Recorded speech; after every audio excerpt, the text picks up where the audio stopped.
Hello, hello, my name is Lava. General Sayar Htet sharing channel, knowledge sharing channel, and hello, Joe's library. General Aku theme things are the advanced Photoshop and Sane. Tajam General in the shortcut key, a daisy beyond my modo, a chicken basis by General Zima, the Sayar Htet knowledge sharing page day, be outstanding English language and a page day, saying to a piluyare. Basically သင်ပေးတယ်ပေါ့အခုကတော့နည်းနည်း advance နည်းနည်းစံတာဖြစ်တဲ့အတွက်အသေးစိတ်ကြီးတော့ကျွန်တော်လိုက်မပြောတော့ဘူးပေါ့နိအဲ့တော့ဆရာတို့ဒီနေ့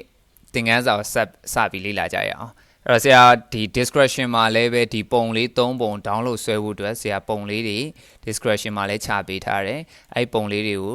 drive ကနေ download ဆွဲပြီးတော့မှလေ့ကျင့်လို့ရတယ်ပေါ့လေအဲ့တော့ဆရာအခုဆရာfind အသစ်ခေါ်လိုက်မယ်ပေါ့နော်ဆရာတို့ photo file နဲ့ပဲရတယ်ကြိုက်တဲ့ file နဲ့ခေါ်လို့ရတယ်အဆင်ပြေတဲ့ file ခေါ်လိုက်ဟုတ်ပြီအဲ့တော့ဆရာဒီဟာလေးကိုနည်းနည်းလေး guardian color လေးဆရာနည်းနည်းထည့်မယ်နော်အဲ့ guardian color လေးဆို linear ဖြစ်နေရ radial ဟုတ်ပြီအဲ့ဒါမှ reverse ပုံစံမျိုးနဲ့ဒီအပြင်ကိုနည်းနည်းလေးပြန်ဖြူလိုက်မယ်ဆရာနော် guardian ကိုပဲနှစ်ချက် click အဲ့တော့အရောင်ပြန်ညှိမယ်ဆို guardian ကိုနှစ်ချက်ဘယ်လိုဖြစ်ရပြီအဲ့တော့ဆရာတို့ဒီအမဲဖြစ်နေတဲ့ဟာကိုဆရာတို့ကနည်းနည်းလေးခဲအောင်လေးသွားပြောင်းအသွင်းပြောင်းပြီး okay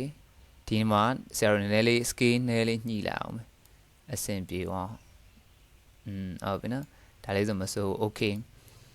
ဒါဆိုရပြီဆရာတို့ဒါ gradient color ညှိတာပေါ့လေအဲ့တော့ဆရာတို့ကလိမ်မော်သီးပုံခေါ်ပြီးတော့မှ move to နဲ့လိမ်မော်သီးပုံခေါ်ပြီးတော့ဆရာတို့ဒီဘက်ကိုရွှေ့လာမယ်ပြီးသွားလို့ရှင်ဆရာတို့ control T နဲ့သေးမယ်သူတို့ပေါ့ control T နဲ့သေးလိုက်မယ် okay အဲ့ဒီရမယ်လို့အဆင့်ထင်တယ်လွယ်လွယ်လေးပါနော်အဲ့တော့ဆရာတို့ကဒီမှာကြည့်ဒီပုံရွှေ့လိုက်တဲ့အခါမှာပုံကနှစ်ခုလုံးရွှေ့နေဆရာအလုံးကိုတီးတန်အချမ်းကိုတီးတန်ရွှေ့ကျင်တာအဲ့ဒါဆိုတော့ဆရာတို့ layer ခွဲမှရမယ်အဲ့တော့ဆရာတို့ဒီမှာ lasso 2ကိုသွားယူတယ် lasso 2ကိုသွားယူပြီးတော့မှဆရာတို့ဘာလုပ်လိုက်လဲဆိုcontrol X နဲ့ဖြတ်လိုက်ဒါဆိုကူးတာပဲကွာပြီးရင် control V နဲ့ပြန်ကူးဒါဆို layer နှစ်ခုဖြတ်သွားတယ်လားဖြတ်ပြီးကူးလိုက်တယ်နော်အဲ့ဒါဆို zero move to နဲ့သွားရွှေ့ကြည့်ဒါတီးတန့်ရွှေ့လို့ရ control click အလုံးကိုရွှေ့မယ်ဒါ control click အစိတ်ကိုရွှေ့မယ် control click အလုံးကိုပြန်ရွှေ့မယ်ပြီးတော့အစိတ်ကလေးကိုနည်းနည်းလေးပြန်လှည့်လိုက်မယ်နော် control T နဲ့လှည့်လိုက်မယ်ဆရာတို့ရရနော်အဲ့ဒါရပြီဆိုလို့ချင်းဆရာတို့တွေကအရေးထည့်ချင်တာကွာဒီအသီးတွေရဲ့အရေးကိုထည့်ချင်တာဖြစ်တဲ့အတွက် layer အသစ်ခေါ်မယ်ဆရာတို့ brush 2ကိုသွားယူမယ်ဆရာတို့ brush ကိုယူမယ်ပေါ့ brush ကအနက်ရောင်ဖြစ်ရမယ်အရေးဆိုတော့အနက်ပေါ့ကွာပြီးရင်ခက်ဝါးဝါးလေးရယ် hat ကလည်းနည်းနည်းလေး hardness ကိုထည့်ကြည့်အကြောင်းညှိကြည့်ဒါဆိုအရန် hard ဖြစ်သွားရင်နော်အရန် hard ဖြစ်သွားလို့ရှိရင်ဆရာတို့ဒီမှာကိုနည်းနည်းလေး line ညှိကြည့်ပေါ့ဟုတ်လား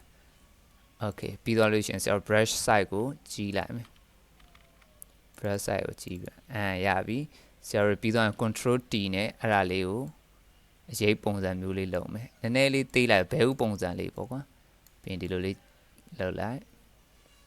ပြီးရင်ဆရာတို့ under ခေါ်လိုက်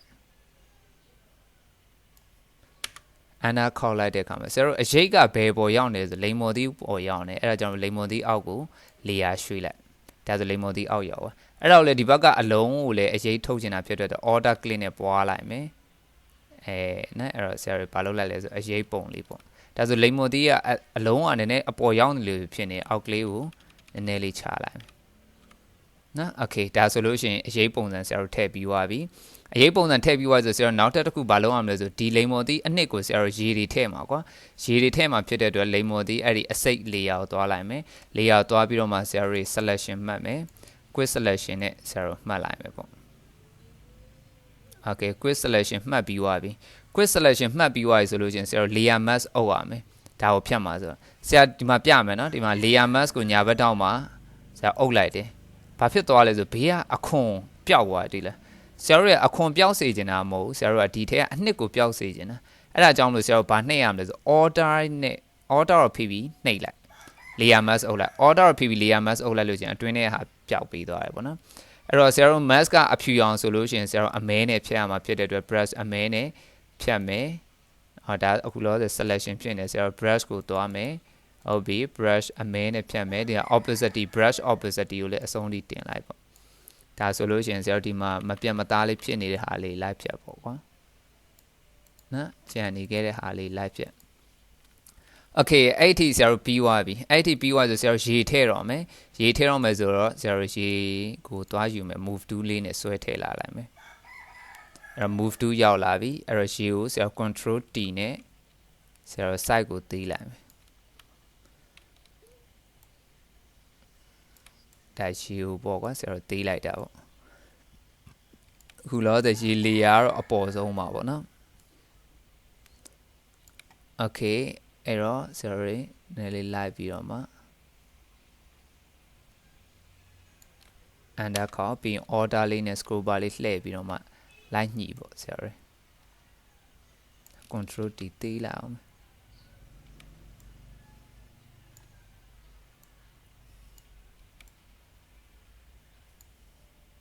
ပြီးတော့လို့ချင်းဆရာတို့ဒီဘက်မှာ rat move ဆိုရရှိအဲ့ rat move နဲ့တွားပြီးတော့မှသူတို့အသေးစိတ်လိုက်ပြီးရွှေ့အောင်မယ်ဆရာတို့အဲ့ကြမှာပို့ပြီးကြည့်လို့ကောင်းတော့ဒါဆိုလည်းမလာသေးဘူးနော်ခဏလေး control order z နဲ့နောက်ပြန်ဆုပ်လိုက်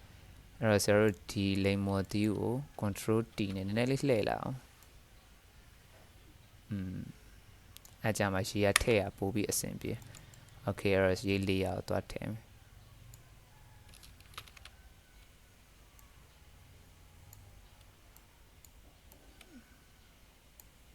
ပြီးတော့ rat move နဲ့ဆရာတို့ရေလေးနည်းနည်းလေးလိုက်ညှိပေါ့ကွာ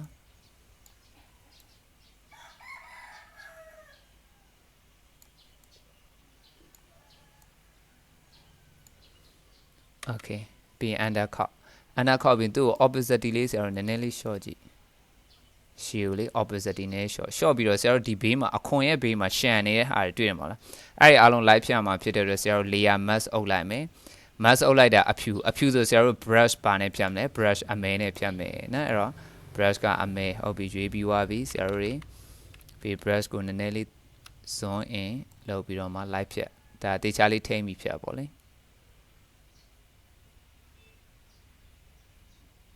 ဒါအထက်ကရေတော့မပါစေနဲ့ပေါ့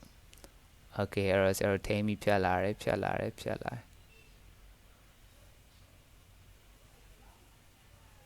Okay အဲ့တော့ဆရာတို့ဒီလိုလေးဖြတ်ပြီးတော့မှနော် live ဖြတ်လိုက်မယ်ဘေးကဟာတွေဖြတ်ရအလွယ်ဆုံးပဲဒါနဲ့ဆရာဒီသင်ခန်းစာတွေကိုဆရာ Htet knowledge sharing channel ဆို Facebook page မှာလည်းဆရာ post တင်ပေးထားမယ်နော်အဓိကတော့ YouTube ကကြည့်လို့ရှင်ပိုကောင်းတာပေါ့ဆရာ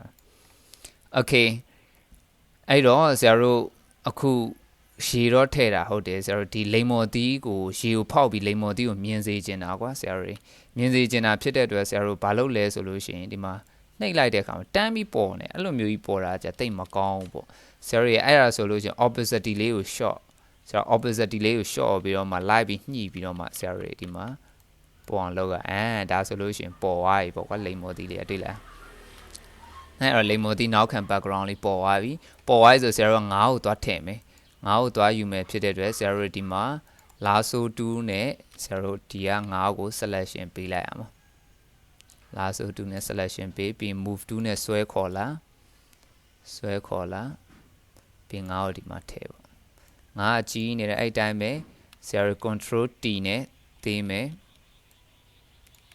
cycle သေးမယ်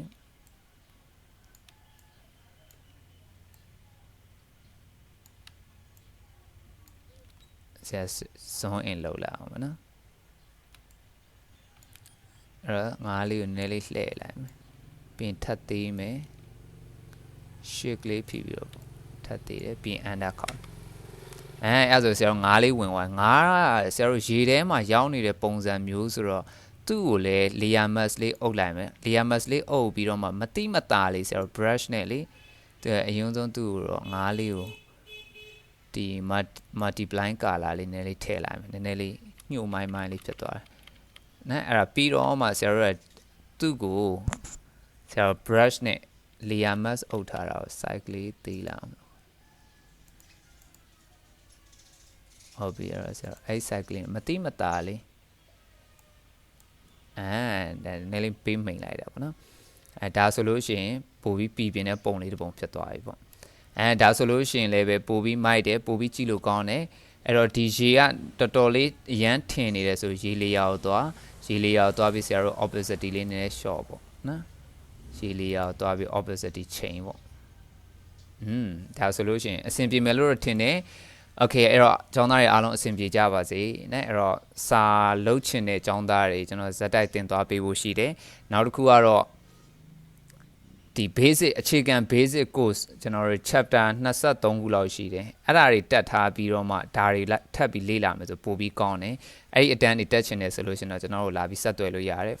လုံးဝ 100% free class ပဲဖြစ်ပါတယ် okay ပါအဲ့တော့အားလုံးကျေးဇူးတင်ပါတယ်နဲ့